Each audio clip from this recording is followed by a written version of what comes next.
boa tarde, sou a Bárbara. Vou falar um pouco sobre 5 experiências que eu tive em sala de aula trabalhando temas transversais. Esses temas, que são regulamentados por legislação, são avaliados pelo MEC, incluem conteúdos de história e cultura africana, afro-brasileira e indígena, que são os que eu trabalhei nessas experiências. Minha preocupação nessas experiências era trabalhar esse conteúdo a partir das competências que eu queria que os alunos desenvolvessem em cada disciplina e também criando oportunidades de envolvimento pessoal dos alunos com esses conteúdos, que eu acredito que assim eles fazem mais sentido.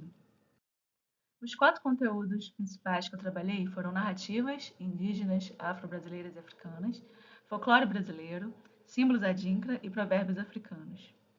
Narrativas eu trabalhei na disciplina de jornalismo gráfico, que é optativa para jornalismo, e as competências que eu queria que eles desenvolvessem eram trabalhar com unidades narrativas, mapear e categorizar tipos de informação e desconstruir narrativas lineares para depois construir visualizações de leitura não linear. Então, para essa atividade, eu fiz uma curadoria de textos em livros, tirei cópia dos textos de várias origens e trouxe para eles escolherem. E eles incluíam narrativas indígenas, biografias de mulheres afro-brasileiras, mitologia africana e história africana. Nessa atividade, eles tinham que marcar no texto os tipos diferentes de informação, então tinham que mergulhar bem no texto, entrar naquela história, e também reescrever as unidades narrativas principais, para depois poder criar uma narrativa não linear. Então, eles também se colocaram naquela narrativa, a visão deles daquela narrativa nessa criação das unidades narrativas. Folclore brasileiro, eu trabalhei em técnicas de visualização, outra optativa de 30 horas, e as competências que eu queria trabalhar com eles era aplicar princípios de composição e linguagem visual. Então, eu pedi para cada equipe criar 2 cartazes para o mesmo filme, cada cartaz utilizando princípios de composição diferentes, e os cartazes trabalhando com questões de linguagem visual de cada gênero cinematográfico.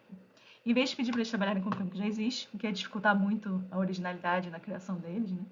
Eu trouxe uma lista de personagens do folclore brasileiro.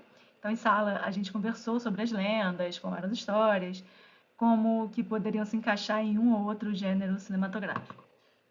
E foi interessante porque eles criaram um filme, o título, as imagens dos cartazes e escolheram o gênero cinematográfico. E foi interessante porque deu resultados diversos, gêneros diversos. E interessante também como o mesmo personagem, algumas vezes, acabaram em filmes de tipo diferente. Então, por exemplo, 2 equipes escolheram a Yara. Em um era um filme de ação, que ela era a heroína, e no outro era um filme de terror, porque ela era a ameaça. Os símbolos adinkra eu usei em 2 turmas diferentes, técnicas de visualização. Primeiro, para trabalhar princípios de composição com eles. Então, primeiro a gente viu os símbolos tradicionais do oeste da África, falamos sobre os significados deles.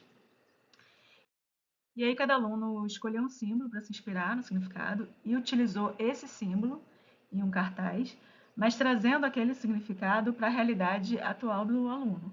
Então, por exemplo, esse último cartaz usou o símbolo Sankofa, que é olhar para trás, né, valorizar o passado, aprender com o passado, para fazer uma homenagem para os antepassados dele que, de alguma forma, contribuíram para que ele hoje seja o primeiro da família a cursar a universidade. Em outra turma, eu usei os símbolos adinkra para trabalhar com eles síntese visual. Nesse caso, depois de ver os significados de símbolos em sala, eles escolheram o símbolo adinkra pelo significado dele, e ao invés de usar o símbolo tradicional no trabalho, eles pegaram aquele significado e relacionaram com alguma coisa da vida deles e criaram seu próprio símbolo. Os provérbios africanos, eu trabalhei com 2 turmas para desenvolver competências de representação literal e metafórica. Eu trouxe para eles uma lista de provérbios africanos, porque são provérbios que não estão no dia a dia deles, então a gente pôde discutir bastante sobre o significado de cada um.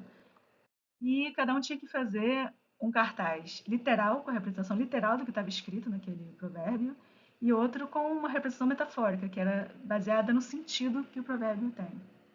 Então, por exemplo, essa aluna escolheu teias de aranhas unidas podem laçar um leão. Na representação metafórica, ela fez uma divulgação de um documentário sobre os bastidores da criminalização da LGBTfobia no Brasil. Eu acredito que essas experiências de envolver conteúdo, competência e envolvimento pessoal dos alunos não apenas faz sentido para eles, mas também é uma maneira de ver como a nossa identidade é construída também com essas histórias e essas culturas. Obrigada.